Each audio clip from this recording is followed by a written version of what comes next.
ሁላችሁንም በጌታ በኢየሱስ ስም ሰላም እላችኋለሁ። ክብር ለእግዚአብሔር ይሁን።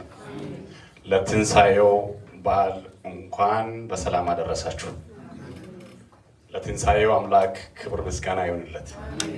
ሃሌሉያ አሜን አሜን አሜን። እንጸልይ። እግዚአብሔር አምላኬና አባቴ ሆይ እናመሰግንሃለን። አንተ ተባረክ። ሌላ ምን እንልሃለን?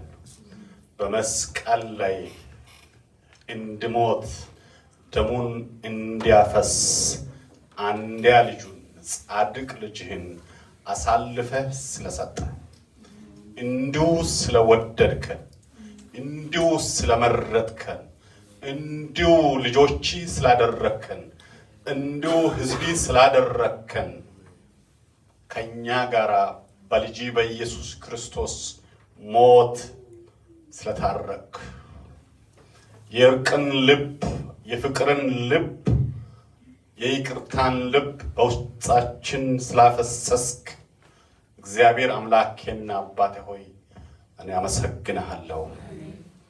በዚህ ሰዓት ጌታ ሆይ የተቀደሰውን ቃልህን፣ ክቡር የሆነውን ቃልህን፣ ሕያው የሆነውን ቃልህን፣ ዘላለማዊ የሆነውን ቃልህን እግዚአብሔር አምላኬና አባቴ ሆይ መማር እንድንችል አቅም ስጠን። ይህ ቦታ የሰላም ቦታ ይሁን። ይህ ሰፈር የሰላም ሰፈር ይሁን። ማንኛውም ፕሮግራማችንን የሚረብሽ መንፈስ በጌታ በኢየሱስ ስም የታሰረ ይሁን። ማንኛውም የሚጎዳ መንፈስ በጌታ በኢየሱስ ስም የታሰረ ይሁን። በነፃነት ቃልህን መመገብ እንድንችል እርዳን። የእግዚአብሔር መንፈስ በጉባኤ ውስጥ ይሁን። በጌታ በኢየሱስ ስም አሜን። ዛሬ እውነተኛ እርቅ በሚል ርዕስ የእግዚአብሔርን ቃል አብረን እናያለን።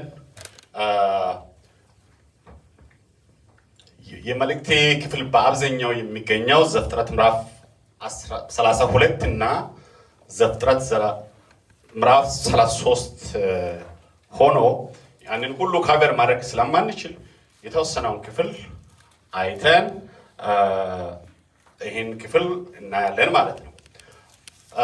እጅግ በጣም አስገራሚና እጅግ በጣም አስደናቂ የሆነ በሰው ልጅ የእርቅ ታሪክ እጅግ በጣም አስደናቂ የሆነ እጅግ በጣም አስደማሚ የሆነ የእርቅ ሂደት ወይም የእርቅ ታሪክ ነው የምናየው።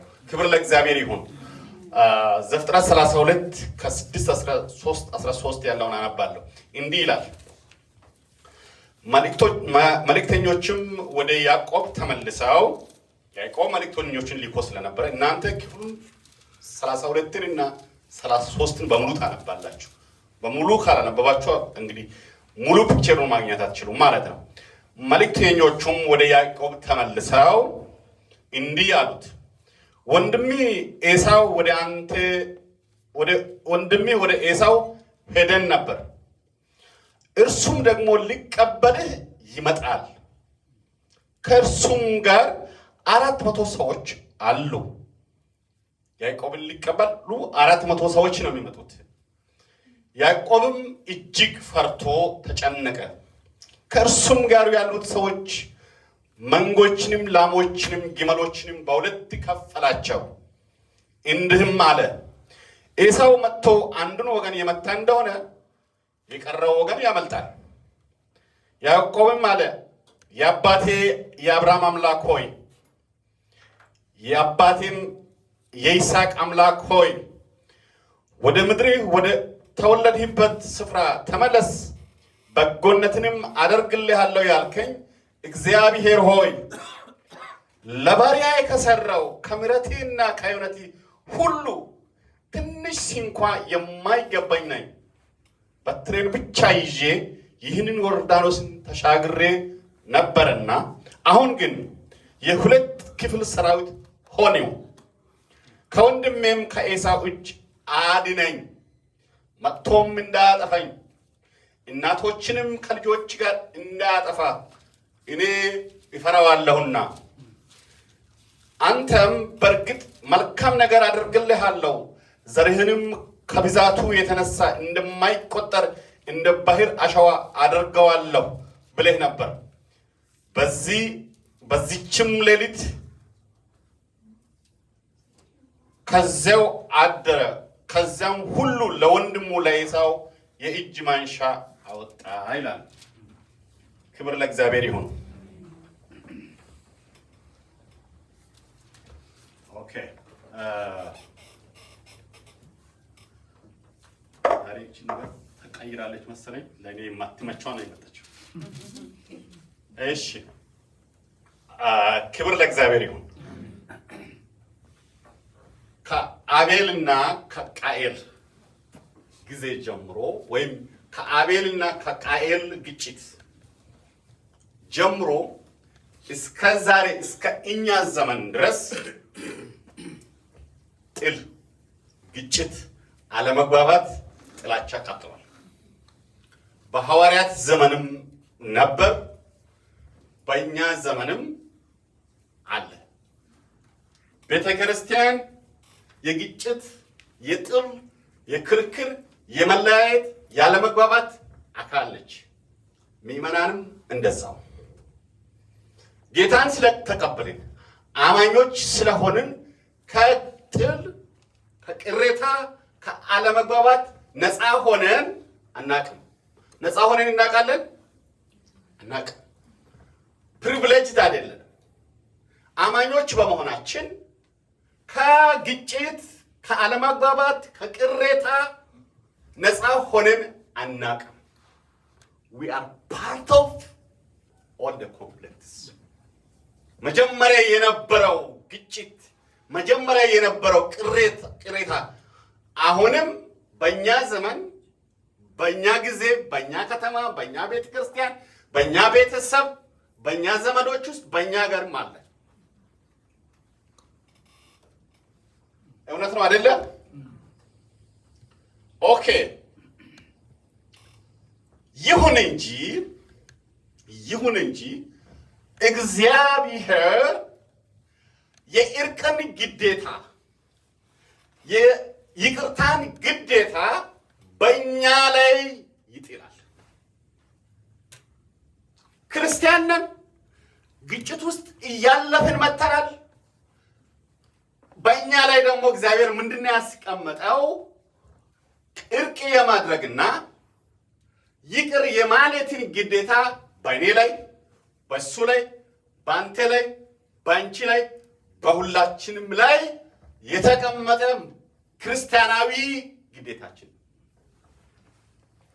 ጥሩ ነገሩ እግዚአብሔር መጀመሪያ ከኛ ጋር እርቅ ፈጥሮ እግዚአብሔር ራሱ እርቅን ጀምሮ እግዚአብሔር ራሱ የእርቅን መሰረት ጥሎ እግዚአብሔር ራሱ በእኛና በእግዚአብሔር መካከል ያለውን የጥል ግድግዳ አፍርሶ ከታረቀን በኋላ ከኛ የሚጠብቀው ምንድን ነው?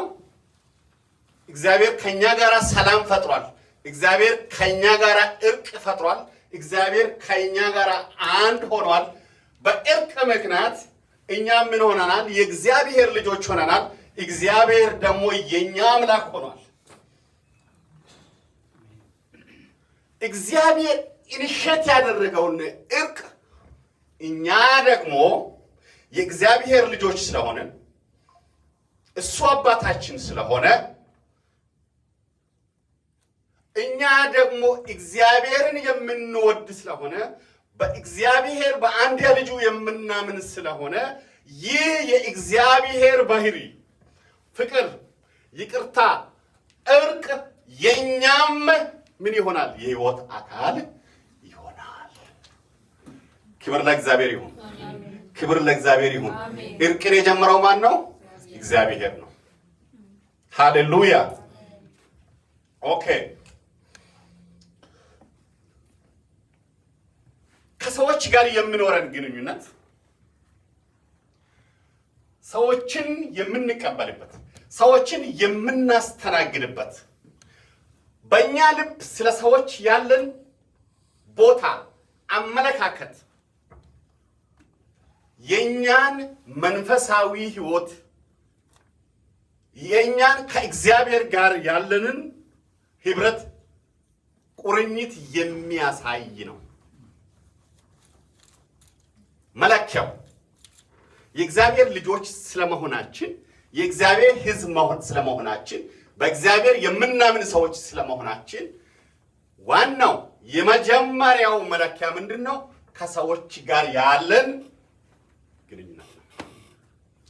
ወንድምህን የምትቀበልበት ስለ ወንድምህ በአእምሮህ በልብህ ያለው አመለካከት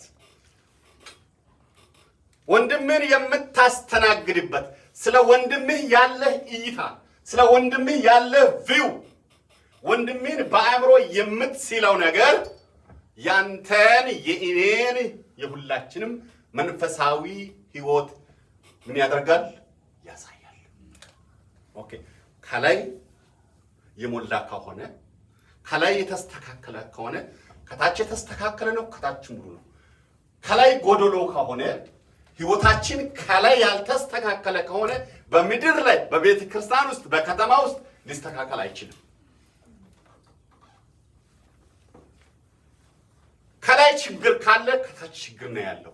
ከእግዚአብሔር ጋር ያለን ግንኙነት የተስተካከለ ከሆነ በመንፈስ የበሰልን ከሆነ የእግዚአብሔር ቃል ወንጌል ገብቶን የምናመልክ የምንኖር ከሆነ ህይወታችን ከእግዚአብሔር ጋር የተዋሃደ ከሆነ እውነትም ከአብ ከወልድ ከመንፈስ ቅዱስ ጋር ህብረት ካለን ከወንድም ጋር ጥል ከወንድም ጋር በቅራኔ ከወንድም ጋር በግጭት መኖር አንችልም። አንጣላም ይረለም ያለው የማንጣላበትን ፕሪቪሌጅ አይሰጠንም። የእርቅ ግዴታ ነው የሚሰጠን። መጽሐፍ ቅዱስ የሚሰጠን በዓለም ሳላችሁ ከሰዎች ጋር አትጋጩም አይደለም። እንጋጫለን፣ እንጣላለን፣ ላንስማማ እንችላለን፣ ላንግባባ እንችላለን። ነገር ግን ምንድነው የሚሰጠን? የመታረቅ ግዴታ መጽሐፍ ቅዱስ ያስቀምጠናል። ወንድምን እየጣለን እርቅን ሪጀክት እያደረግን ይቅርታን ለመቀበልና ይቅርታን ለመስጣት ፈቃደኞች ሳንሆን ቀርተን እግዚአብሔር ልጅ ነኝ፣ እግዚአብሔር አባቴ ነው፣ አማኝ ነኝ፣ ደግሜ የተወለድኩ ነኝ፣ አገልጋይ ነኝ ማለት አንችልም። ከአገልግሎት በፊት እርቅ ነው የሚቀድመው። ማቴዎስ ወንጌል ምዕራፍ 5 ከቁጥር 23 ያለውን ቃል እናነባለን። ምንድነው የሚለው? እንግዲህ ማባህን በመሠዊያው ላይ ብታቀርብ በዚህም ወንድሜ አንዳች ባንተ ላይ እንዳለው ብታስብ በዚያ በመሠዊያው ፊት ማባህን በኋላም ትተህ ሂድ። አስቀድመህ ከወንድሜ ጋር ታረቅ፣ በኋላም መጥተህ ማባህን አቅርብ ይላል የእግዚአብሔር ቃል። ተመልከቱ።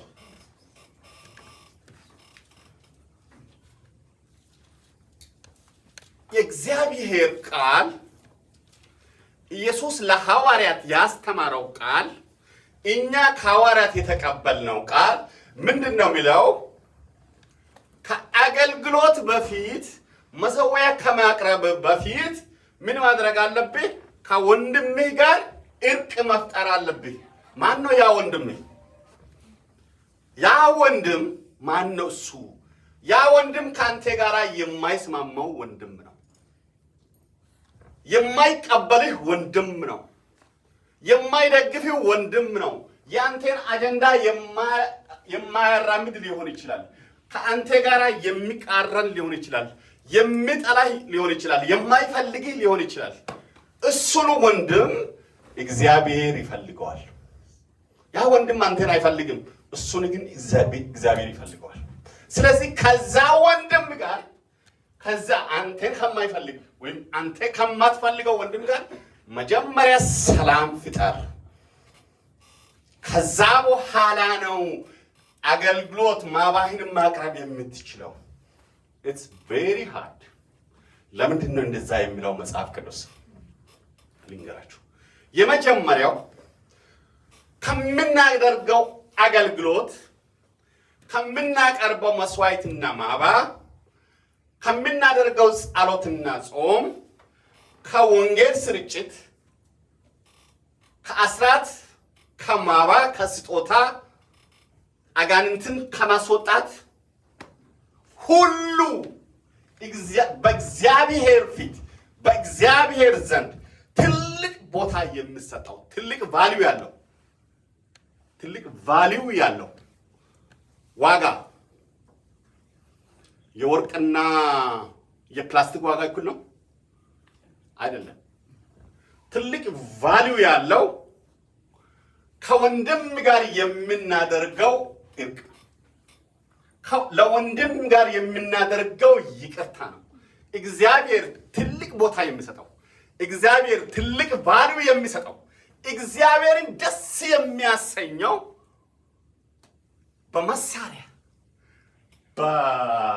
በልዩ ብርሃን ምናምን አድርገን የምናቀርበው አምልኮ ሳይሆን 2-3 ሰዓት የምንጾመው ሳይሆን አስፈላጊ ናቸው፣ የስ ትክክል ናቸው፣ የስ እነሱ አይደሉም። እግዚአብሔርን ደስ የሚያሰኘው ወይም እግዚአብሔር የሚፈልገው መጀመሪያ ከወንድም ጋር ያለንን ጉዳይ ጨርሰን በፍጹም ልብ፣ በፍጹም ሰላም፣ በፍጹም ፍቅር የምናቀርበውን ማባ ነው። አንድ ሌላው ለምንድን ነው ይሄ ሊሆን የሚችለው? እግዚአብሔር የፍቅርና የይቅርታ አምላክ ነው። እግዚአብሔር የእርቅ አምላክ ነው። እግዚአብሔር የእርቅ ጀማሪ ነው። ሳንታረቅ ከወንድም ጋር ጥላቻ ውስጥ እያለን ከወንድም ጋር ሳንግባባ የምናቀርበውን አገልግሎት ዋቴቨር የተኛውም አገልግሎት ይሁን፣ የተኛውም ጾም ይሁን፣ የተኛውም ዝማሬ ይሁን፣ በየትኛውም መድረክ ይሁን እግዚአብሔር አይመለከትም። ችግሩ አይመለከትም ነው። አይመለከትም። እግዚአብሔር አይመለከትም። እሱ እግዚአብሔር አይኖች ያሉት በማን ላይ ነው? በዛ ወንድም ካንተ ጋር ከእኔ ጋር ችግር ውስጥ ባለው ወንድም ላይ ነው። እግዚአብሔር የሚፈልገው ሰው ነው። እግዚአብሔር ልጁን ለሞት አሳልፎ የሰጠው ለዝማሬ አይደለም። እግዚአብሔር አንድያ ልጁን ለሞት አሳልፎ የሰጠው የሰውን ልጅ ከራሱ ጋር ለማስታረቅ ነው። ስለዚህ ያለ እርቅ ያለ ይቅርታ የምናቀርበውን መስዋዕት እግዚአብሔር እውነቴን ነው የምላችሁ አይመለከተውም። ኦኬ ሌላው ትልቁ በሕይወታችን በምናደርገው ትልቁ ንስያ እግዚአብሔር ከኛ የሚፈልገው ከወንድም ከሰው ጋር የተያያዘውን ነው። ይቅር ማለት ወንድምን ይቅር ማለት ምንም አይነት የጥፋቱ ደረጃ ምንም ይሁን ምን አይነው። እዚህ ውስጥ በጣም የቆሰላችሁ ሰዎች፣ በጣም ህመም የተሰማችሁ ሰዎች፣ በጣም የታመማችሁ ሰዎች፣ ኢቨን አንዳንዱን ምስጢር ለማንም የማትነግሩት በውስጣችሁ የያዛችሁት ነገር ሊኖር ይችላል። ዋቴቨር ደረጃው፣ ኤክስቴንዱ፣ ማግኒቲዩዱ ምንም ጥልቀቱ ይሁን እግዚአብሔር ያንን ይቅር እንድል ነው የሚፈልገው። ያንን እንድንተው ነው የሚፈልገው። ያ እንዲቀር ነው፣ ያ ከኛ ውስጥ እንዲወገድ እሱ በውስጣችን የተከለው ሰላም፣ የእሱ ፍቅር፣ የእሱ ይቅርታ፣ የእሱ ምሕረት ውስጣችንን እንዲሞላ ነው የሚፈልገው እንጂ የሌላ ሰው ጥላቻ በውስጣችን እንዲሞላ እግዚአብሔር አይፈልግም። ሌላው አሴ ክርስቲያን እንደ አማኝ እኛ ሊኖረኝ የሚገባው ቢሄቪየር ካራክተር ባህሪ የጠላት የሰይጣን ባህሪ ሳይሆን ጥላቻ፣ ቅራኔ፣ ጥል፣ ክርክር፣ አለመግባባት፣ እርቅን ሪጀክት ማድረግ የእግዚአብሔር ባህሪ ሳይሆኑ በግልጽ ነው የምናገረው የሰይጣን ባህሪ ናቸው። እነዚህ ባህሪያት የእኛ አካል እንዲሆኑ እግዚአብሔር አይፈልግም። የእኛ ባህሪ በእኛ ላይ የምኖረው ባህሪ የማን ባህሪ ነው? የእግዚአብሔር ባህሪ ነው። የእግዚአብሔርን ባህሪ እንድንለብስ እግዚአብሔር ይፈልጋል። ሃሌሉያ አሜን።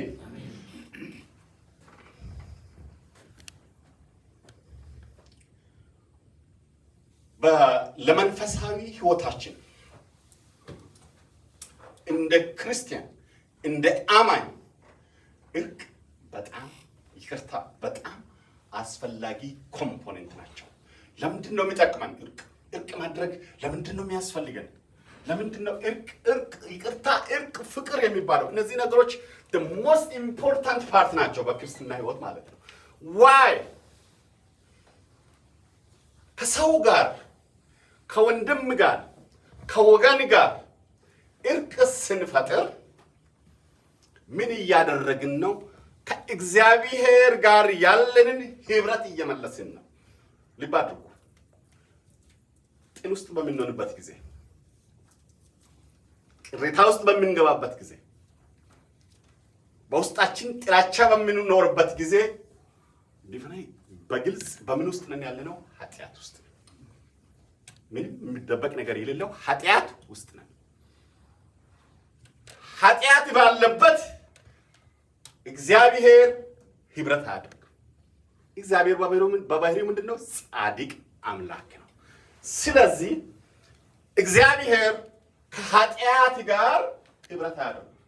እግዚአብሔር ከኃጢአት ጋር ግንኙነት የለውም። ኃጢአትና እግዚአብሔር አብረው አይሄዱም። በውስጣችን ጥላቻ ካለ፣ በውስጣችን ቂም ካለ፣ በውስጣችን ቅሬታ ካለ ኦኬ አንድ ነገር ግልጽ ሆነ አለበት። ቢሊቭ ኦር ናት ግን ማመን አለባችሁ። ቅሬታ አለ ማለት፣ ቂም አለ ማለት ጥላቻ አለ ማለት ነው። ቅሬታና ቂም የፍቅር አካል ሊሆኑ አይችሉም። ከአንድ ሰው ጋር ቅሬታ ውስጥ ገብተናል ማለት በውስጣችን ምን እያደገ ነው ማለት ነው? ቅሬታ፣ ጥላቻ እያደገ ነው። ጥላቻ ምንድን ነው? በራሱ ኃጢአት ነው፣ ፍቅር አይደለም። ኃጢአት በውስጣችን ካለ ንስሐ ካልገባን ከእግዚአብሔር ጋር ህብረት ማድረግ አንችልም። ከመንፈስ ቅዱስ ጋር ህብረት ማድረግ አንችልም። ከአብ ጋር ህብረት ማድረግ አንችልም። ከወልድ ጋር ህብረት ማድረግ አንችልም። እርቅ ምን ያደርጋል? ያንን ህብረት ምን ያደርጋል? ይመልሳል። ክብር ለእግዚአብሔር ይሁን። ሌላው እርቅ ከሌሎች ሰዎች ጋር ከሌሎች ወንድሞች ጋር የተቋረጠውን ህብረት የተቋረጠውን ግንኙነት ይመልሳል። ከወንድሞች ጋር ከወንድም ጋር ከወገኖች ጋር የተቋረጠውን ሰላም ይመልሳል። ከሌሎች ወንድሞች ጋር የተቋረጠውን ፍቅር ይመልሳል። ከሌሎች ወንድሞች የተቋረጠውን መደጋገፍ፣ መተባበር፣ ትብብርን ይመልሳል። አንድነትን ይፈጥራል። መግባባትን ይፈጥራል። አብሮ መስራትን ይመልሳል። አብሮ መጸለይን ይመልሳል። ምን ህብረት። ጥል ባለበት ቦታ አንድነት የለም። ቅሬታ ባለበት ቦታ አንድነት የለም። ፊዚካሊ ሜቢ አንድ ልንሆን እንችላለን። በአካል አንድ ልንሆን እንችላለን። በመንፈስ ተለያይተናል። ሌላ መንፈስ በውስጣችን ስለገባ we are already separated ተለያይተናል ማለት ነው። ስለዚህ በምንታረቅበት ጊዜ እውነተኛ እርቅ በምናደርግበት ጊዜ ከወንድሞች ቤተሰብ ሊሆን ይችላል፣ የትዳር አጋር ሊሆን ይችላል፣ ወንድም ሊሆን ይችላል፣ የሥጋ ማለት ነው፣ ኢት ሊሆን ይችላል፣ ጎረቤት ሊሆን ይችላል፣ ዘመድ ሊሆን ይችላል፣ ሌላ ቤተ ክርስቲያን ሊሆን ይችላል። ምን ያደርጋል? ያንን ይመልሳል። የተሰበረውን ይጠግናል፣ የተቆረጠውን ያስቀጥላል። ምን እርቅ ምን ያደርጋችኋል? ከሁሉ በፊት እርቅ የሚጠቅመው ራሳችን ነው። ከሁሉ በፊት እርቅ የሚጠቅመው ራሳችን ነው። እርቅና ይቅርታ ከሁሉ በላይ የሚፈውሰው እኔን ነው። እርቅ ውስጣዊ ቁስላችንን ይፈውሳል። እርቅ በምናደርግበት ጊዜ፣ ጂኒውን የሆነ እርቅ በምናደርግበት ጊዜ፣ እውነተኛ የሆነ ይቅርታ በምናደርግበት ጊዜ በውስጣችን ሰላም ይሆናል። በውስጣችን እረፍት ይሆናል። ከውስጣችን ጭንቀት ይወጣል። ለምንድን ነው እንደዛ የሚሆነው? መርዝ ነው የሚወጣው። ቅሬታ ወጣ ማለት መርዝ፣ አደገኛ መርዝ ወጣ ማለት ነው። ያ አደገኛ መንፈስ፣ ያ ኃጢአት ሲወጣ ውስጣችን ምን ይሆናል? ሰላም ያገኛል፣ ነፃነት ይሆናል። የሰላም እንቅልፍ እንተኛለን። የሰላም ጸሎት እንጸልያለን። የሰላም አምልኮ እናደርጋለን። የሰላም ኑሮ እንኖራለን። ቅሬታ ውስጥ ሆነን የተረበሸ ህይወት፣ ያልተረጋጋ ህይወት፣ ያልተረጋጋ አገልግሎት፣ የተጭበረበረ አገልግሎት ነው የምናደርገው። ፌክ ሰላም ነው የምናደርገው። ያ ደግሞ ውስጣችንን ምን ያደርጋል? እንደ ካንሰር ይበላል። መንፈሳዊ ህይወታችንን ይበላል። ጸጋችንን ይበላል። እርቅ በምናደርግበት ጊዜ ውስጣችን ምን ይሆናል? ይረጋጋል። ያ የሚጠቅመው ማንን ነው? ለእኔ ነው ማለት ነው። ክብር ለእግዚአብሔር ይሁን።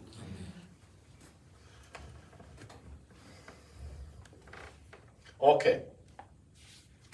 እርቅ ሌላው እርቅና ይቅርታ የሚጠቅመው ለሌሎች ላላመኑት፣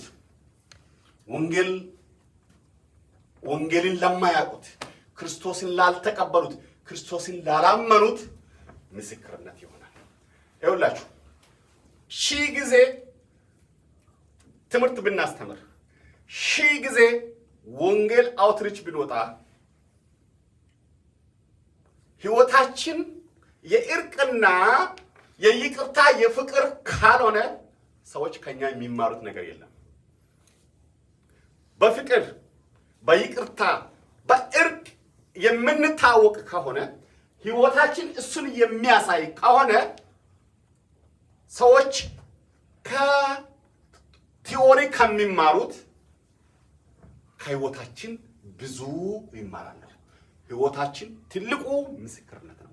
ናውሌጅ አይደለም፣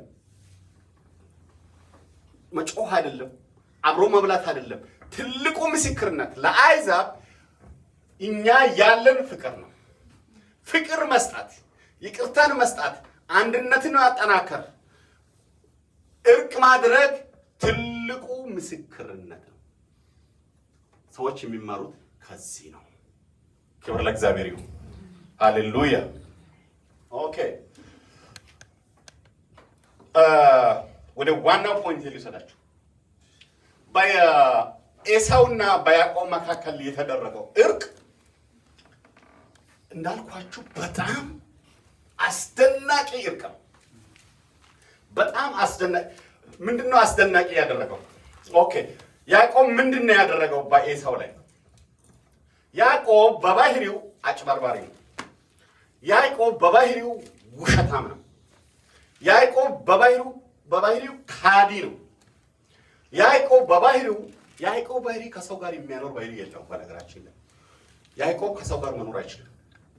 ያዕቆብ እያንዳንዷን አጋጣሚ ለራሱ መጠቀም ነው የሚፈልገው። በጣም ራሱ ወዳድ ከመሆኑ የተነሳ እያንዳንዷን ኢቨንት ኤክስፕሎይት ነው ማድረግ የሚፈልገው።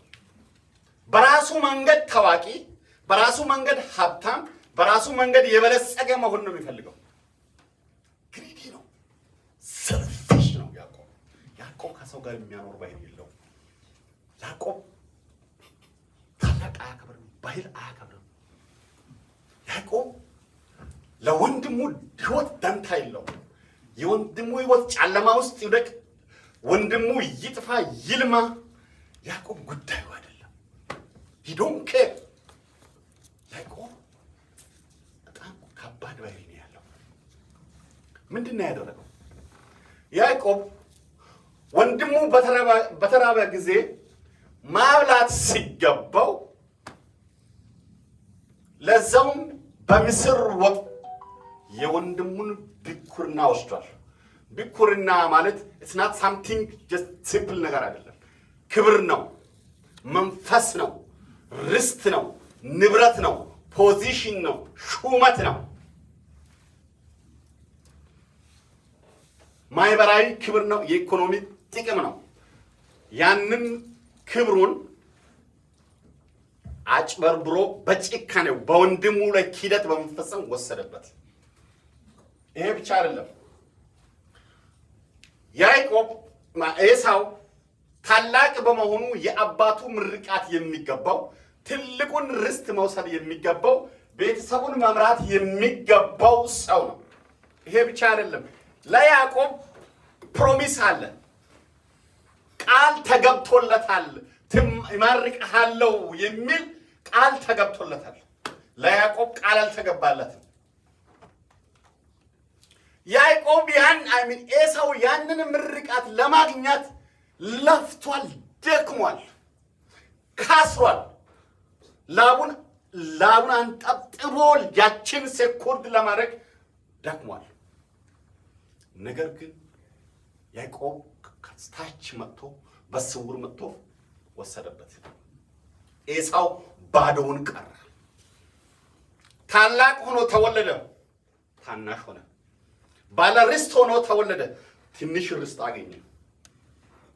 ምርቃት የሚገባው ሆኖ ባዶ ሆነ። ኤሳው ተዋረደ። በያዕቆብ ምክንያት ኤሳው ላይ ከባድ የሞራል የስነ ልቦና የኢኮኖሚ የማህበራዊ ቀውስ ገባ። በዚህ ምክንያት ያዕቆብ በኤሳው ፊት መቆም የሚችልበት ጉልበት አልነበረው። በኤሳው አጠገብ መኖር የሚያስችል ምንም አይነት ሁኔታ አልነበረውም። ያዕቆብ ሸሸ። ለ20 ዓመታት ያዕቆብና ኤሳው አልተገናኙም። ለ20 ዓመታት አልተጠያየቁም። ለ20 ዓመታት አልተያዩም። ያዕቆብ በዳይ፣ ተሳዳጅ፣ ስደተኛ፣ ድንጉጥ። ኤሳው ተበዳይ፣ አሳዳጅ፣ ቂመኛ፣ ደመኛ ሆነው ኖረዋል። በዚህ ህይወት ለ20 ዓመታት ኖረዋል። አፍተር 20 ዓመታት ያዕቆብን እግዚአብሔር ወደ ኤዶም እንዲመለስ ለአባቱ ለአብርሃም ለይስሐቅ የገባውን ኪዳን ለመፈጸም ወደ አገሬ ወደ ነበርክበት ወደ ኤዶም ተመለሳለ። ኦኬ፣ ለያዕቆብ ወደ ኤዶም መመለስ ግዴታ ነው። ችግሩ ማን አለ? ኤሳው እብሪተኛው፣ ኤሳው ገዳዩ፣ ኤሳው ቂመኛው፣ ኤሳው ደመኛው እየጠበቀው። ስለዚህ ያዕቆብ ምንድነው ያደረገው? ለእርቅ ወሰነ። ግን በጣም ከባድ ምንድነው እርቁን ውስብስብ ያደረገው መሰላችሁ? ያዕቆብ በኤሳው ላይ የፈጸመው በደል የማይታረም የማይስተካከል ነው። ይስተካከላል? የማይስተካከል በደል ነው። በኢየሱስም ከእንደዚህ አይነት በደል እግዚአብሔር ይጠብቃል። ማይስተካከል በደል ነው። ኢሪቨርሲብል ነው። ተመልሶ ማይስተካከል በደል ነው። ኦኬ፣ ወልማርት ላይ አጋጣሚ ሰውን ዕቃ ገፍታችሁ እንቁላል ቢደፋ እና ቢሰበር ያ የሚስተካከል ነው አይደለም? ትከፍላላችሁ፣ ዳን ሰላም ነው። ይሄ ግን ተመልሶ ማስተካከል በምንም የማይቻል አይነት ጥፋት ነው የተፈጸመበት። ብኩርናውን እንዳይመለስ አድርጎ በቃል ኪዳን አስሮ በማላ ታብትቦ ነው የወሰደበት። ያንን መመለስ አይቻልም። ተዘግቷል ፋይሉ ማለት። ምርቃቱን የአባቱን ኤሳው መልሶ አያገኝም። አባቱ በሕይወት እያለም ዘግቷል። አሁን ሰውዬው በሕይወት የለም። ኢሪቨርሲብል የሆነ ጠባሳ በኤሳው ላይ አስቀምጧል። ኤሳው በውርደት የሚኖር በልጆቹ ፊት ቢኩርናውን ለምስር ወጥ ለዛው ምስር ወጥ ኢንሲግኒፊካንት ለሆነ ነገር ህይወቱን ለማይለውጥ ለማይቀይር ነገር የለወጠ ነው። በአማቾቹ ፊት በህዝቡ ፊት በቃ ይሄ እኮ ለምስር ወጥ የሸጣ ነው ቢኩርናውን እየተባለ የሚኖር ሰው ነው። የአባቱን ምርቃት ያመለጠበት ተው not only በኤሳው ላይ ሳይሆን ያዕቆብ በኤሳው ላይ የሰራው ችግር በጄኔሬሽን የሚቀጥል ነው። በጄኔሬሽን የሚቀጥል ጠባሳ ነው የታለበት። that makes the reconciliation very very hard በጣም ከባድ ነው ያደረገው። ሌላውስ ለ20 ዓመታት አልተያዩም። እነዚህ ሰዎች አልተጠያየቁም። ያ ማለት ምንድነው? በጥላቻ ውስጥ የነበሩ ሰዎች 20 ዓመት ቆይቷል። ወንድማማችነት ከውስጣቸው ወጥቷል። ይሄ እርቁን ምንድነው ያደረገው? ውስብስብ። ሌላው የሚያስደንቀው ይሄ አይደለም። ያዕቆብ እርቅ ለማድረግ የሄደበት ርቀት ኦ ማይ ጉድነስ! ያዕቆብ ከኤሳው ጋር እርቅ ለማድረግ የሄደው ርቀት፣ የወሰደው እርምጃ፣ የወረደው ውርደት፣ ዝቅ ማለቱ it's amazing. I'm telling you በጣም የሚያስገርም ነገር ነው ያደረገው። let's see one by one. hallelujah. okay እርቅ ለማድረግ ወንድሞቼ እርቅ መጀመሪያ ያለበት በንስሐና በጸሎት ነው። እርቅ መጀመሪያ ያለበት በንስሐ በመግባትና በጸሎት ኃይል ነው። እርቅ መፈጸም ያለበት እርቅ በስሜት አይፈጸምም። እርቅ በአባታዊ ሞራል አይፈጸምም። እርቅ በንስሐና በጸሎት መጀመሪያ ሰውን ስትበድሉ ማን ነው የተበደለው? ማንን ነው የበደለው? እግዚአብሔርን ነው። ያዕቆብ ያደረገው ነገር ምንድነው? እንደተነበበው ምንድነው ያደረገው? ወደ እግዚአብሔር ጸሎቱን ነው ያደረሰው። አይገባኝም፣ የተደረገልኝ ነገር ለእኔ የሚገባኝ ሰው አይደለሁም። 10 ቁጥር ምንድነው? ለባሪያ ከሰራው ከምሕረቴና ከእውነቴም ሁሉ ትንሽ እንኳን የማይገባኝ ነኝ። የሚገባኝ ሰው አይደለም። የተደረገልኝ ነገር ብዙ ነው። ለያዕቆብ ይገባዋል እንዴ? ይገባዋል? በስጋ አይል ብናይ አይገባውም። ለያዕቆብ የሚገባው ሰው አይደለም። እኔ ይገርመኛል። እግዚአብሔር ያዕቆብን ይወዳል። እግዚአብሔር ሉዓላዊ አምላክ ነው። እግዚአብሔር ልብንና ኩላሊትን የሚመረምር አምላክ ነው። እግዚአብሔር የዛሬንም የነገን የሚያውቅ አምላክ ነው። ይሄንን አጭበርባሪ እግዚአብሔር እንዲሁ ወደደው፣ እንዲሁ መረጠው። ከወደደ ከተወደደ ተወደድክ ነው። ከተመረጥክ ተመረጥክ ነው። ጴንጤ ከሆንክ ጴንጤ ሆንክ ነው። በስንቱ ቤት ያልተመረጠ ያለ የኛ ወንድም ይት ሆና ወደ ጌታ ያልመጡ የሉም? ሊኖሩ ይችላሉ። ከተመረጥክ ተመረጥክ ነው።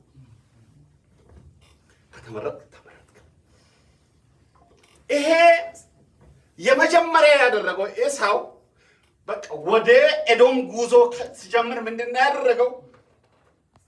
ወደ እግዚአብሔር ንስሐና ጸሎት ነው ያደረገው። ምክንያቱም ኤሳውን የሚቋጠምበት፣ ኤሳውን የሚያሳምንበት፣ ኤሳውን የሚገዳደርበት አቅም የለውም። አይመጣጠኑም። ይሄ መንገደኛ ስደተኛ ነው። ያ በአገሩ የኖረ የተረጋጋ ጦረኛ ሰው ነው። ስለዚህ ምንድነው ያደረገው? እግዚአብሔር የኤሳውን ልብ ለያዕቆብ አመቺ አድርጎ ለእርቅ ዝግጁ አድርጎ እንዲያስተካክል ምንድነው ያደረገው? እኔ ኤሳውን ፈራለሁ፣ እኔ ፈራዋለሁ፣ ኤሳውን ያጠፈኛል፣ እኔንም ሁለቱንም ሴቶች ሚስቶችን ልጆቼንም ንብረቴንም ያጠፋል፣ እኔ ፈራዋለሁ፣ አድነኝ ከኤሳው እጅ። እግዚአብሔር ጸሎቱን ሰማ። ወንድሞቼ እርቅን በንስሐና በጸሎት እንጀምር። በጉልበት በኮሚቴ በስብሰባ በስሜታዊነት እርቅ አይፈጸምም። መጀመሪያ የበደልነውን እግዚአብሔርን ይቅርታ መጠየቅ ነው። እግዚአብሔር ተበዳዩ ወደ ሌላ አቅጣጫ እንዳይሄድ፣ ነገሮቹን እንዳያሰፋ፣ እርቁን ሪጀክት እንዳያደርግ፣ የይቅርታ ልብ እንዲኖረው ወደ ጸሎታችንን ወደ እግዚአብሔር ማድረስ አለብን። እኛ አይቻልም፣ ከዚህ ሰውዬ መታረቅ አልችልም፣ ኦልሬዲ አልችልም ያልነውን አንድ ሳምንት ብንጸልይ ሄይ ስልክ ደውላችሁ ብትጠይቁ እሺ። ለምን? እርቅ የእግዚአብሔር ነው። እርቅ የእናንተ አይደለም። እርቅ የኛ አይደለም። የእርቁ ጉዳይ እግዚአብሔር ይመለከተዋል። ዋና ቅድሚያ እግዚአብሔር የሚፈልገው እሱን ስለሆነ እግዚአብሔር ምን ያደርጋል? ያሳካል። የተበዳዩን ልብ እግዚአብሔር ይፈውሳል። እጁን ዘርግቶ እንዲቀበላችሁ በጸሎትና በንስሐ እርቅ እናድርግ። ክብር ለእግዚአብሔር ይሁን። ኦኬ፣ እርቃችን እውነተኛ እንዲሆን ምን እናድርግ? ሌላ ኦኬ፣ ለበደልነው ሰው ተገቢውን ክብር መስጠት አለብን። ኤሳው ያዕቆብ ምንድነው ያደረገው? ያዕቆብ ጀስት በድንገት ዘው ብሎ መጥቶ በኤሳው ግቢ ደርሶ እዚህ ቤት እኔ ያዕቆብ ነኝ ከዛሬ 20 ዓመት በፊት የጠፋሁት ብሎ አይደለም የመጣው። ምንድነው ያደረገው? መልእክተኞችን ቀደም ብሎ ላከ። ምን እንዲያደርጉ? እኔ ኤሳው ማነው? እኔ ያዕቆብ ላለፉት 20 ዓመታት በላባ ቤት ነበርኩኝ በስደት። አሁን ተባርኬ ወደ አንተ የመጣው ስለሆነ እንድትቀበለኝ ከወዲሁ ላሳውቅህ ነው ብሎ ትክክለኛ መረጃ ሰጠው። ምን? እኔ ያዕቆብ ነኝ። የት ነበርኩኝ? በስደት ነበርኩኝ። ከዛስ ምን ሆንክ? ሀብታም ሆኛለሁ። እውነት ነው። ምንም ደብቀው የለም። ተባርኬያለሁ። ወደ አንተ እየመጣው ነኝ። ምን ላድርግ? እባክህን ተቀበለኝ፣ ሞገስ በአንተ ፊት እንዳገኝ ብዬ ነው ብሎ ላከ። ምንድን ነው የሰጠው ለያዕቆብ? ለኤሳው ተገቢውን ክብር። ጀስት መንገድ ላይ አግኝቶ ሄይ እንዴት ነህ ሰላም ምናምን እስቲ ልንታረቃት ምናምን ለዛ አይደለም። ሰውዬው እኮ ተበድሏል። ሰውዬው እኮ ቂም ይዟል።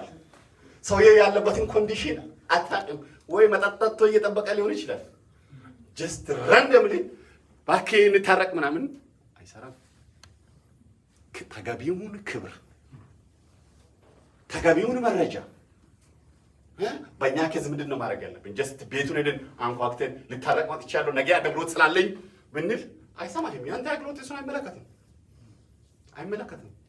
ምንድን ነው ማድረግ ያለብን? ስልክ ደውለን እንደዚህ ነው እኔ ልታረቅ ይፈልጋለሁ፣ አንተን በድያለሁ፣ ቤትህን መጥቼ በባለቤቴ ፊት በልጆቼ ፊት ይቅርታ መጠየቅ እፈልጋለሁ፣ እባክህን ፍቀደኝ። ከዛስ የሰውየውን ልብ አሸንፈን ተገቢውን ክብር ሰጥተን ነው መታረቅ ያለብን። ክብር ለእግዚአብሔር ይሁን። ሃሌሉያ። ከዛስ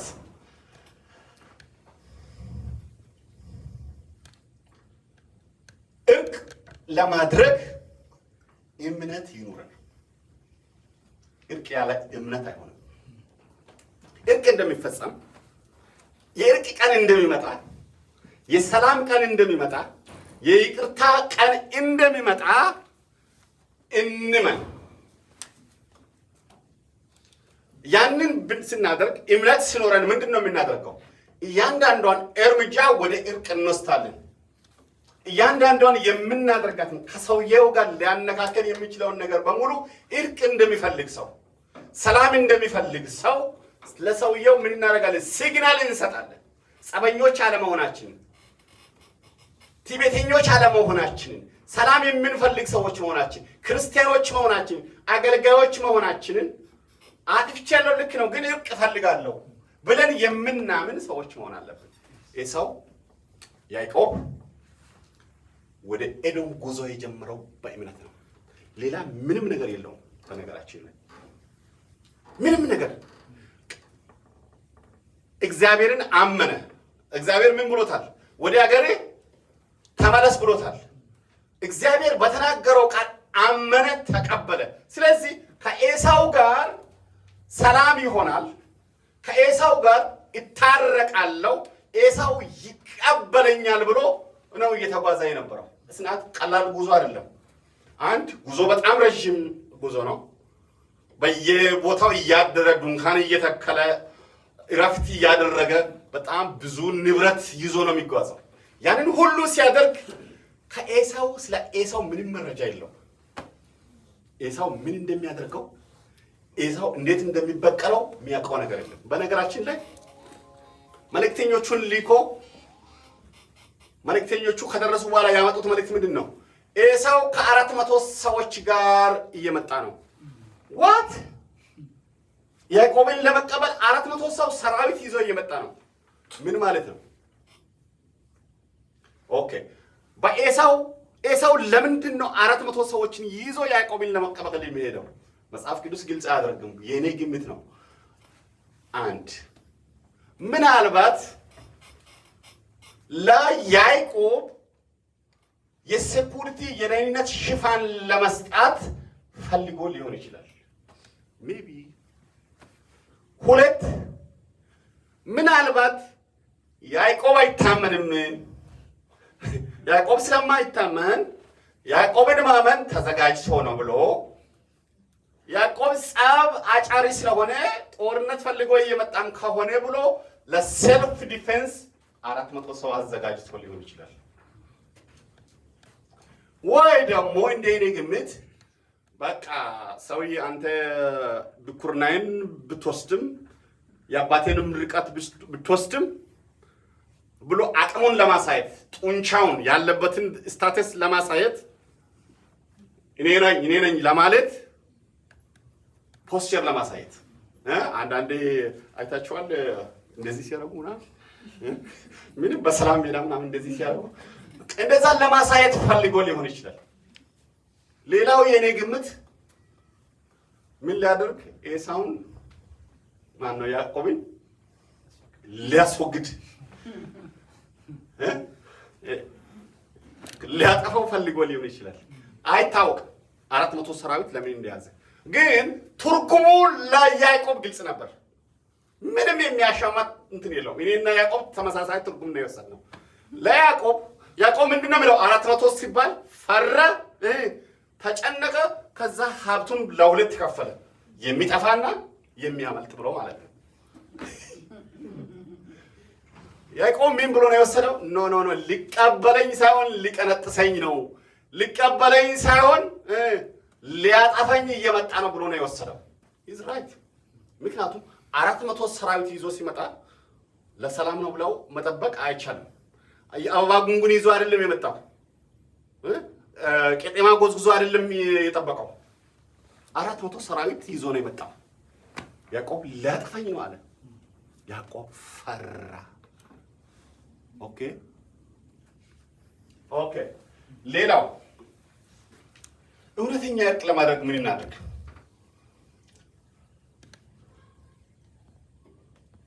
ክብር ለእግዚአብሔር ይሁን። እርቅ የተበዳዩን ቁጣ በሚያበርድ መልኩ መፈጸም አለበት። እርቅ ስንፈጽም የተበደለውን ሰው ስሜት የተበዳዩን ስሜት በሚያበርድ መልኩ፣ ተበዳዩን በሚያስደስት መልኩ በተቻለ መጠን የተበደለውን ሰው እንደገና እንዲናደድ የምናደርግ እንደገና ፕሮቮክ የምናደርግ ሳይሆን የተበደለውን ሰው ወደ እርቅ የሚያመጣ ነገር፣ ወደ ሰላም የሚያመጣ ነገር፣ እርቅን እንዲቀበል የሚያደርግ ነገር ማድረግ ነው ያለብን። ያዕቆብ ብልጥ ነው። ምንድን ነው ያደረገው? ያዕቆብ ካለው ሀብት የተወሰነውን ወሰደና በ5 ቦታ ከፈላቸው። ፍየሎች፣ በጎች፣ ግመሎች፣ ላሞችና አህዮች፣ እዛስ አህዮች፣ ፍየል፣ በግ፣ ግመል፣ ላምና በሬ። ከዛ ምን አደረገ? አህያ አደረገ። በጣም አሜዚንግ አካሄድ አሜት በቃ ስማርት ወይ ነው የሄደው ማለት ነው። ለምንድን ነው ያደረገው? የኤሳውን ልብ ለመግዛት ሰላም እንደሚፈልግ እርቅ እንደሚፈልግ ጥፋተኛ መሆኑን ለማሳየት የተጠቀመበት መንገድ ነው። ከዛ ምንድነው ያደረገው? የመጀመሪያዎቹ ፍየሎች ሲሄዱ ምንድነው ያላቸው? ኦኬ ኤሳውን በመንገድ ላይ ሲታገኙ ምን በላችሁ? ሲጠይቃችሁ እኛ የኤሳው ባሪያዎች ነን፣ ይሄ ለአንተ ስጦታ የላከው ነው፣ በዚህ ስጦታ ልታረቂ ይፈልጋል በሉት ብሎ ነገራቸው።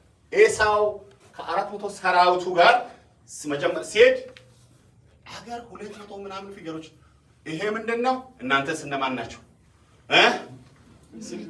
ይሄ እኛ የያዕቆብ ባሪያዎች ነን፣ ይሄ ደግሞ ኤሳው ለአንተ ይታረቃለሁ ብሎ የላከው ስጦታ ነው። ዋት 200። ከዛ አማከሮቹ ጋሼ ይሄን ነገር ያስቡበት፣ 200 ጋሼ ይሄን ነገር ያስቡበት። ከዛ ፈቀቅ ብሎ ሲሄድ ሌላ 200 በግ ምናምን፣ ይሄ ምንድነው? እናንተ እነማን ናችሁ?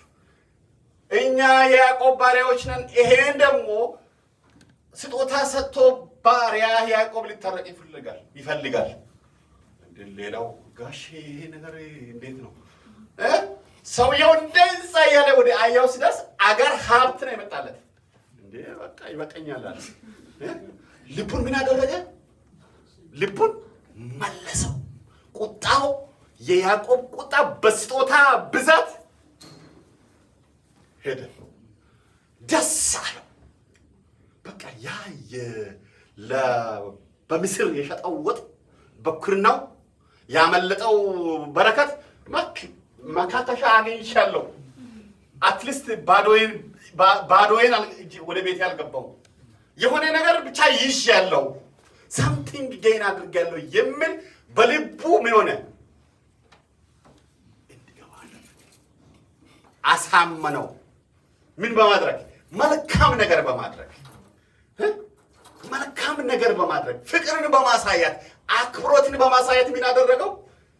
የሰውየውን ልብ ከጦርነት ወደ ሰላም መለሰው። አሜዚንግ። ኦኬ ሰዎችን በጣም አሳዝነን ከሆነ ሰዎቹን የሚያስደስት ነገር እናድርግ። ለምሳሌ አሁን የሆነ ጊዜ የሆነ ሰው በደልኩ በሆነ ማለት it's not personal በኦፊስ በሆነ ስብሰባ ላይ ማለት ነው። ያልኩት ነገር ውሸት አይደለም። it's fact but it hurts the guy ማለት ሀርት አድርጎታል። ለምን ከስልጣኑ እንዲወርድ አድርጎታል ማለት ነው። ከዛ በኋላ ሰውየው መንገድ ሲሄድ እኔ ከኋላ ነበርኩ፣ ከፊት ነበርኩኝ። ትራንስፖርት ከፈልኩ። እዛ ሲደርስ አይ ዘላለም ከፍሏል ምናምን ተባለ ማለት ነው። ሰላም ፈጠረ። ለመነጋገር የሚሆን ምን አገኘ ማለት ነው። መንገድ ተከፈተ ማለት ነው። እንደዛ ሰውን ደስ የሚያሰኝ ነገር፣ ሰውን ወደ እርቅ የሚስብ ነገር ነው ማድረግ ያለብን እንጂ ሰውየው ቅሬታ ውስጥ መግባቱን እያወቅን ሰውየውን የበለጠ ፕሮቮክ የሚያደርግ የበለጠ ሪጀክት የሚያደርግ ነገር ወይ ቶታሊ በምንዘጋበት ጊዜ ምን ያደርጋል? የሰውየው ስሜት እየተጎዳ ቅሙ እየጨመረ ጥላቻው እየጨመረ ለእርቅ ያለው ፍላጎት እየራቀ ይሄዳል። ነገር ግን መልካም ነገር ስናደርግ ጀስት ሁሉ ጊዜ በስጦታ እንታረቃለን እያልኩ አይደለም። ዲፔንድስ በሲቹዌሽኑ ማለት ነው። ልጉል ላይ ያለውን ሰው ስጦታ እየሰጠ መታረቅ አትችልም። ግን ኢትዮጵያ ያለን የሆነ ሰው $100 በዚህ ሰዓት ብትልክ ነዳጅ ውድ ነው ማይ ፍሬንድ ሰው እኮ ይላል እና እንደዛ it depends ሰፋ አድርገን እንረዳ ለማለት ነው። መልካም ነገር በማድረግ ሰውን ምን ወዴት እናምጣ? ወደ እርቅ እናምጣ። ክብር ለእግዚአብሔር ይሁን። ጊዜያችንን ለመጠቀም እየሮጥኩ ነው። ኦኬ እውነተኛ እርቅ መለወጥ ይጠይቃል። እቺ ነገር በጣም ኢምፖርታንት ነች። ስፒሪቹዋሊ ካልተለወጠ እርቅ የተለወጡ ሰዎች የሚያደርጉት ነው። በነገራችን ላይ እርቅ የሚፈጽሙ ሰዎች የተለወጡ ሰዎች ናቸው። በመንፈስ የበሰሉ ሰዎች፣ በመንፈስ ያደጉ ሰዎች፣ እውነትን የተረዱ ሰዎች፣ የተለወጡ ሰዎች፣ የወንጌል ዕውቀት በደንብ የተረዱ ሰዎች፣ የክርስቶስ ፍቅር ልባቸውን በልባቸው የሞላቸው ሰዎች የሚያደርጉት ነው። ዓለማውያን ስጋውያን እርቅ ማድረግ አይችሉም። ቢያደርጉም ፌክ እርቅ። እርቅ መለወጥን ይጠይቃል፣ ማደግን ይጠይቃል። ኦኬ ያዕቆብ በራሱ አቅም በያዕቆብነቱ ለእርቅ ዝግጁ አይደለም። ያዕቆብ በያዕቆብነቱ ለእርቅ ብቁ አይደለም። ያዕቆብ በዛ ያ አመሉ እንዳለ ማለት ነው። ያ ጥሬው ያዕቆብ፣ ያ ውሸታሙ ያዕቆብ፣ ያ አጭበርባሪው ያዕቆብ፣ ያ ካዲው ያዕቆብ በኤሳው ፊት በያዕቆብነቱ በአሮጌነቱ መቆም እና እርቅ ማድረግ አይችልም። ኢትስ ኢምፖሲብል። የስጋ ማንነት ይዘን የትዕቢት ማንነት ይዘን አሮጋንት ሆነን እኔነትን ይዘን እርቅ ማድረግ አንችልም። እርቅ ቶታል መለወጥን ነው የሚጠይቀው። ቶታል መሰበርን ነው የሚጠይቀው። በእግዚአብሔር ፊት መውደቅን ነው የሚጠይቀው። ዝቅ ማለትን ነው የሚጠይቀው። መታደስን ነው የሚጠይቀው። በስጋ ማንነት እርቅ አይፈጸምም። ቢፈጸምም የትም አይደርስም። ያዕቆብ ከኤሳው ጋራ ኤሳው ከማግኘቱ በፊት እግዚአብሔርን አገኘ። ከያዕቆብ ፊት ከመቅረቡ በፊት ወደ እግዚአብሔር ፊት ነው የቀረበው። ቀደም ብሎ እግዚአብሔር ተገናኘው። እግዚአብሔር ሳይገናኘን ሰላም መፍጠር አንችልም። እግዚአብሔር በሌለበት ሰላም አይኖርም።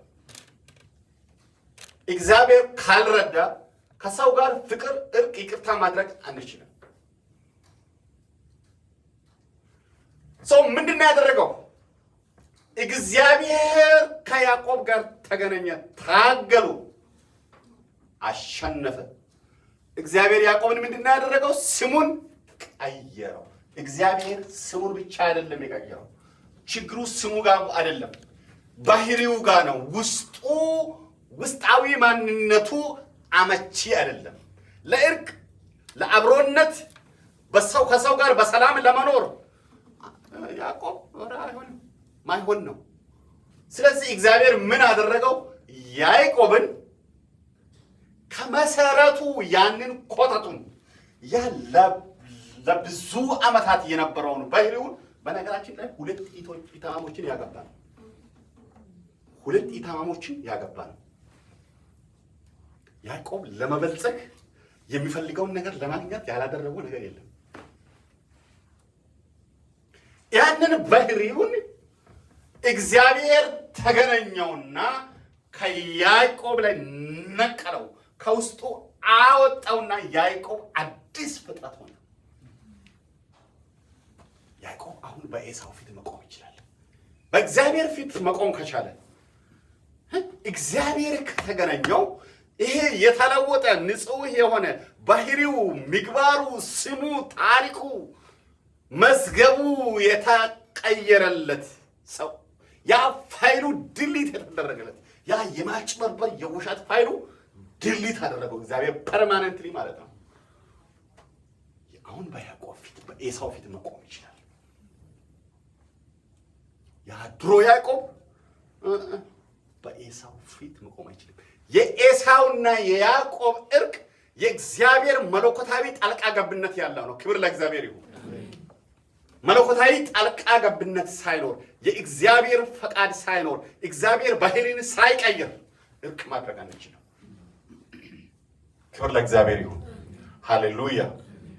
ስለዚህ እርቅ መለወጥን ይጠይቃል። መለወጥን ስፒሪቹዋሊ መለወጥን የሚጠይቀው ሳምቲንግ ተራ ነገር አይደለም። ጉዳይ አይደለም የምናወራው። እግዚአብሔር የሚፈልገው አጀንዳ ነው። በእግዚአብሔር ዘንድ በእግዚአብሔር ፊት ከእርቅ ከፍቅር ከይቅርታ በላይ አጀንዳ የለም። እግዚአብሔር የሚፈልገው እሱን ነው። ክብር ለእግዚአብሔር ይሁን። ኦኬ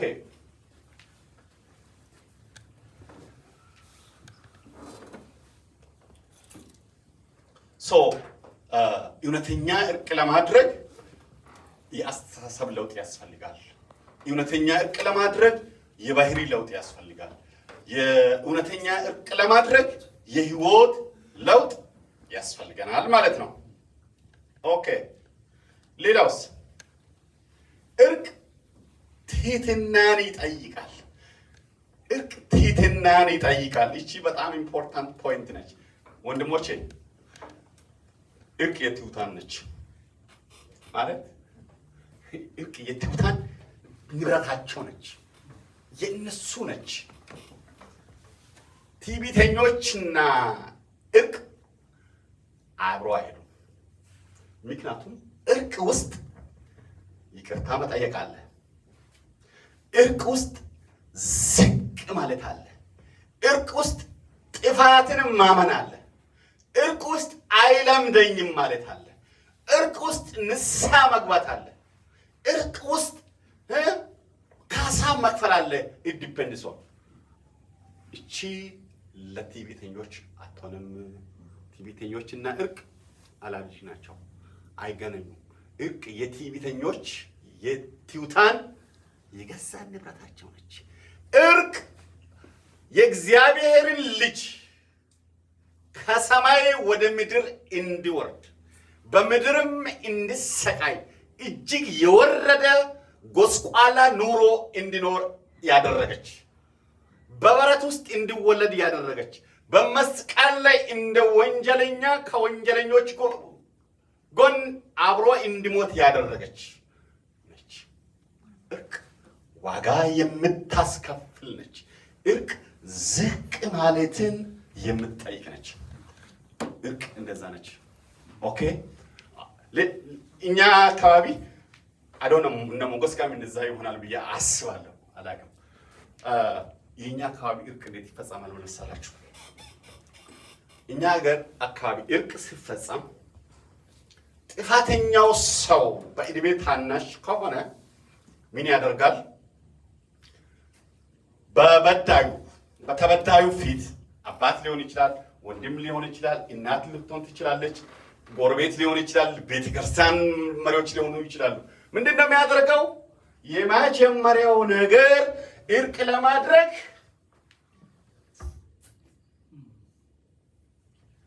እንደዛ ነው የሚሆነው አይደል?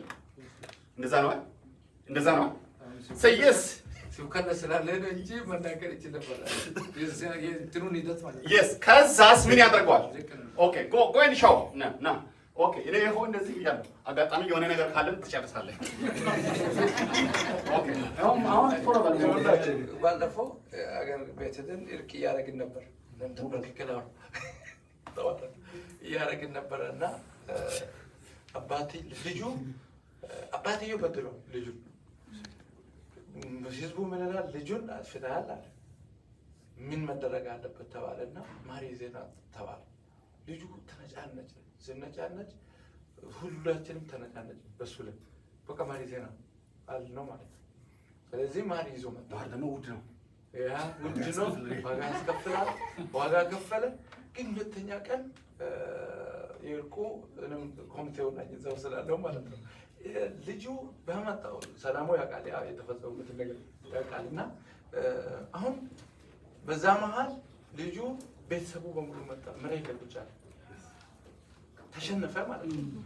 ልጁ ሚስቱ ልጆቹ በቂጣ ላይ ቁጭ እንድሉ ተደረገ። ከዛ በኋላ ሰውዬን ባሪክ ተባለ። አንደኛ ይቅርታ ጠይቅ ተባለ። ቃል ተንበረከከ። ልክ አሁን ቅድም እሱ እንዳለ ማለት ነው። ስለዚህ እርቅ የሚፈጸመው ተሸንፈ ነው የምታሸንፈው የሚለው መልእክት ነው። እግዚአብሔር ባርክ። እና ምንድነው የሚያደርገው? ይንበረከካል። ቶታል ይንበረከካል ማለት ነው። ከተንበረከከ በኋላ ተበዳዩ መጥቶ ሰውየውን ምን ያደርጋል? እኔ እግዚአብሔር የኔን ኃጢአት ይቅር እንዳለ አንተንም ይቅር ብያለሁ ብሎ ያነሳዋል።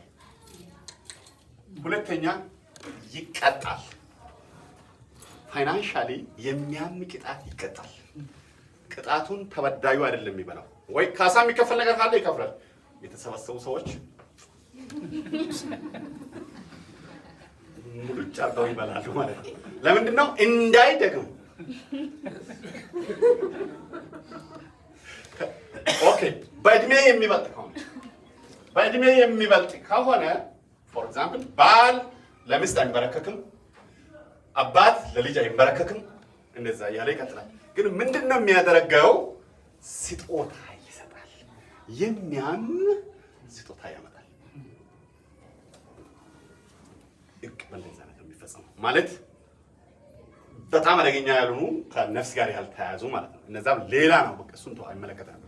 እና በእንደዛ አይነት ሰውየው ዝቅ ብሎ ያኛው ደግሞ ጭን ብሎ እርቅ ይፈጽማል። እርቅ ምን ይፈልጋል? መውረድን ይፈልጋል። ስለዚህ የማነች እርቅ? የትሑታን ነች። ክብር ለእግዚአብሔር ይሁን። ሃሌሉያ።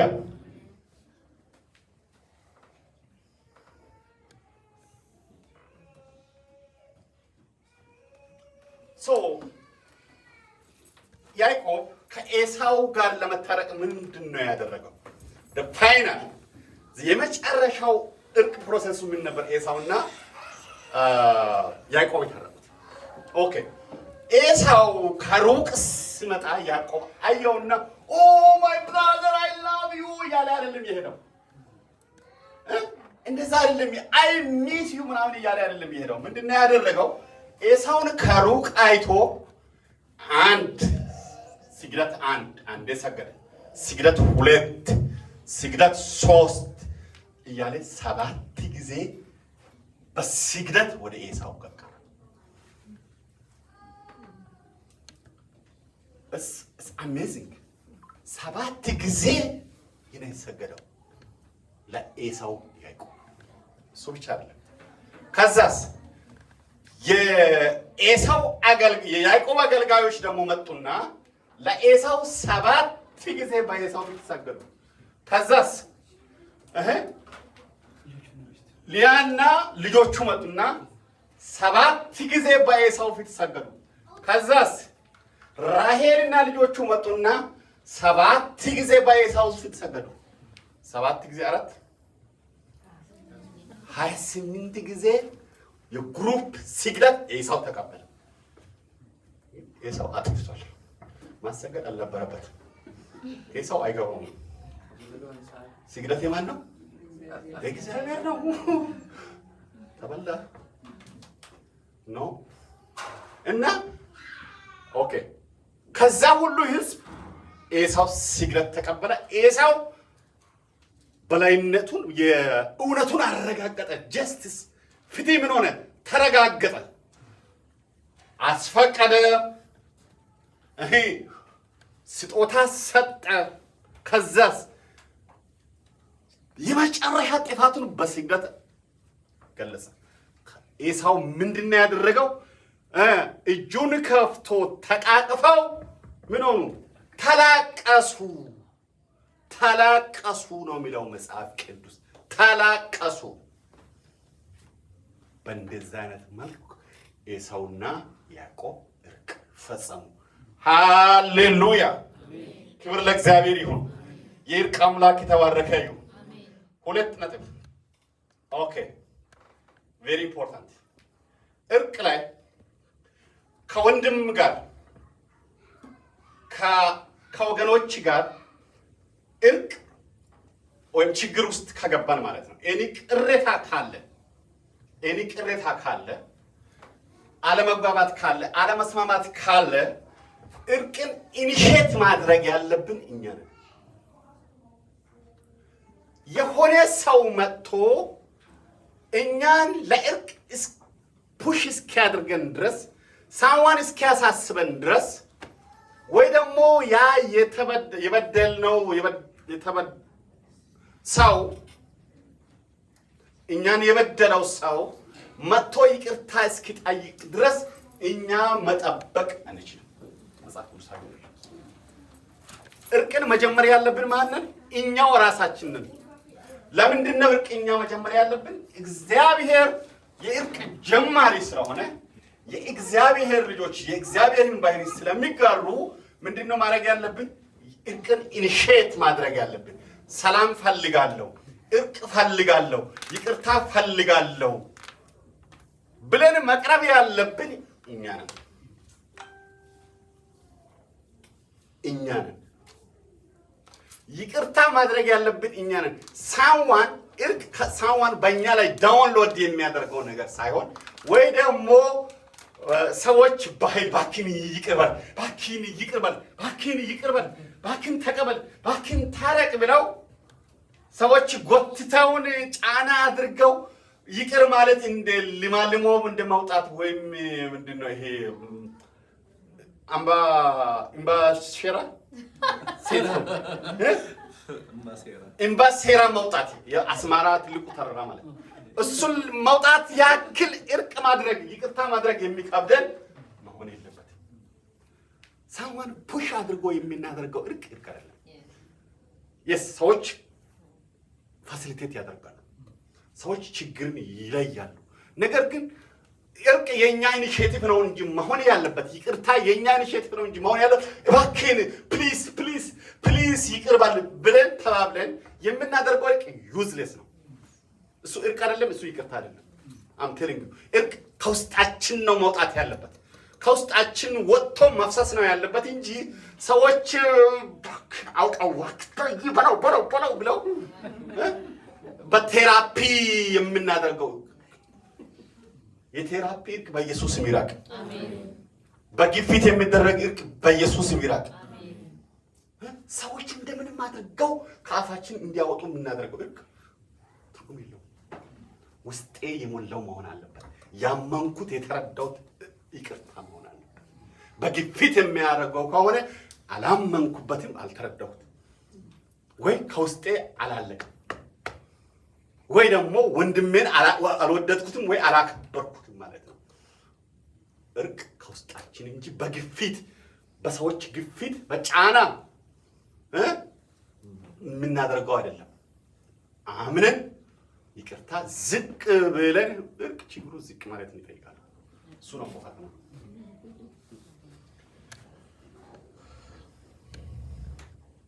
ኦኬ the final point እርቅ በምስጢር ነው የሚፈጸመው። እርቅ በምስጢር ነው የሚፈጸመው። ኦኬ ሳዋን ሲበድለን እዚህ ከተማ በተለይ የተለመደው ነገር ምንድነው? የሆነ ሰው አንድን ሰው በድሏል ሲባል ምንድነው የሚደረገው? ከተማ በሙሉ መረጃው ይደርሳል። ሲንሲናቲ፣ ኢንዲያናፖሊስ፣ ኦሃዮ በሙሉ ነው የሚደርሰው። ከዛው ወደ ፌስቡክ ወደ ምንድነው ቲክቶክ። አሁን እንደዛ ነው። የኢትዮጵያ መሰረተ ክርስቶስ ቤተክርስቲያን የነበረውን ችግር ሰምታችኋል አይደለም? መጫወቻ የሆኑትን ካልገባን እንደዛ ነው የምንለው። እርቅ በምንድን ነው የሚፈጸመው?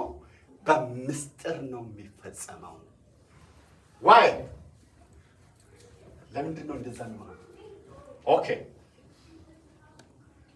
እርቅን ወደ ውጭ መበደላችን ምንበት ነው ከሆነ የበቀል የመጀመሪያው እርምጃ ነው። ከላይ በድሎኛል ብለን ውጪ የምናወራ ከሆነ የምናስወራ ከሆነ የበቀል በቂም እርምጃ ውስጥ ነን ያለ ነው ማለት ነው። ኢየሱስ ምንድነው ያለው? ኢየሱስ ያለው ይሰራል አይደል? ኢየሱስ ያለው እውነት ነው አይደል? ኦኬ ኢየሱስ ምንድነው ያለው? ማቴዎስ 18:15 ወንድምህ ቢበድልህ ሄደህ አንተና እርሱ ብቻችሁን ሆናችሁ ውቀሰው፣ ቢሰማህ ወንድምህን ገንዘቢ አድርገው፣ ባይሰማህ ግን በሁለት ወይም በሶስት ምስክር አፍ ነገር ሁሉ እንዲጸና ዳግመኛ አንድ ወይም ሁለት ካንተ ጋር ውሰድ። እነርሱንም ባይሰማ ለቤተ ክርስቲያን ንገራት። ደግሞ ቤተ ክርስቲያንን ባይሰማት እንደ አረመኔ እንደ ቀራጭ ይሁንልህ። በኢየሱስ ስም አቤት ሳይገባን መጓዝ እርቅ በሁለት ሰዎች መካከል በመጀመሪያ በምስጢር የሚካሄድ ነው እንጂ በኮሚቴ በፌስቡክ ለከተማ ለትዳር ጓደኛ ለዘመድ አዝማድ የምንነግረው አይደለም። ኢትስ ኤ ሴክሬት። ቅሬታ ሴክሬት ነው፣ ድብቅ ነው። ምንድን ነው የምናደርገው? ዝም ብለን ያንን ሰውዬ ስሙን ሳናጠፋ እየነገርን ነው ማለት ምን ማለት ነው? ድጋፍ እያሰባሰብን ነው፣ ስም እያጠፋን ነው፣ ዘመቻ ወጥተናል ማለት ነው። አግነስቲም እንደ ክርስቲያን ዝም ብለን ምን እናደርጋለን? ሰውዬን በመጀመሪያ ስቴፕ በግላችን እናገኘዋለን። ወንድሜ በዚህ በድለኸኛል፣ እኔ አዝኜብሃለሁ፣ እንደዚህ ማድረግ አልነበረብህም ብለን እንጠይቀዋለን። ካመነ ከተቀበለ እሺ ይቅርታ ካለ ጥሩ፣ ካልሆነ ደግሞ አይ ይቅርታ እምቢ ብሏል ይሄ ሰውዬ አይዛብ ነው ብለን አንተው። መጽሐፍ ቅዱስ እንደዛ አይልም። መጀመሪያ አንተን ካልሰማ አይዛብ ነው አይልም። በመጀመሪያው አይልም መጽሐፍ ቅዱስ። ስለዚህ ምን አድርግ? አንድ ሁለት ሰው ደግሞ ይዘህ ደግመኛ እንደገና ሄደህ ጠይቀው። አሁንም ካልሰማ ምን አድርግ? ወደ ውጭ ውጣ፣ ወደ ፌስቡክ፣ ወደ ሉቡል፣ ወደ አዲስ አበባ ደውል፣ አስማራ አድርስ አይልም። አስማራና አዲስ አበባ የደረሱ ቅሬታዎች አገር ናቸው እዚህ ከተማ ማለት እና ምን አድርግ? ሁለቱንም ሰዎች አልተቀበለም። ከዛ ምን አድርግ? ወደ ፍርድ ቤት ሂድ ነው የሚለው። ተካሰስ፣ ካሳ ጠይቅ ነው የሚለው። ምን አድርግ? ለቤተ ክርስቲያን ንገራት። ቤተ ክርስቲያንን ባይሰማስ ዶንት ወሪ። ከዛ በኋላ ያለው ከዛ ቤተ ክርስቲያን ጠይቃለች። አዎ ከዛ በኋላ ያለውን ተው። ለምንድን ነው? አማኝ አይደለም፣ አልዳነም ነው። አማርኛው ግልጽ ነው። ሰውየው ምን አልሆነም? አልዳነም። ካልዳነ ሰው ጋር ለምን ጊዜን ታባክናለህ? ተው። the point is እርቅ በምስጢር ነው የምንፈጸመው። ቅሬታ ሲሰማን ለአገር ምድር፣ ለጋዜጣ፣ ለሚዲያ፣ ለሰው፣ ለዘመድ፣ ለአዝማድ ማሰራጫት የለብንም። የወንድምህን ገበና ለምን ታወጣለህ? ትወደዋለህ አይደል እንዴ? ኢየሱስ ለሱ ሞቷል እኮ። ኢየሱስ ቫሉ የሚሰጠው ለሱ ነው። ስሙን ሳታጠፋ የቅም እርምጃ ውስጥ ሳትገባ ምን አድርግ? በምስጢር ጨርስ ነው። ክብር ለእግዚአብሔር ይሁን። ስለዚህ ወንድሞቼ እውነተኛ እርቅ እናድርግ። ስንታረቅ ተበዳዩን እናክብር። እርቃችን በጸሎት በንስሐ ይጀምር። ተበዳዩን የሚያስደስት ነገር እናድርግ። ትህትና ይኑረን። እውነተኛ እርቅ እናድርግ። ተባረኩ። እግዚአብሔር ባርካችሁ።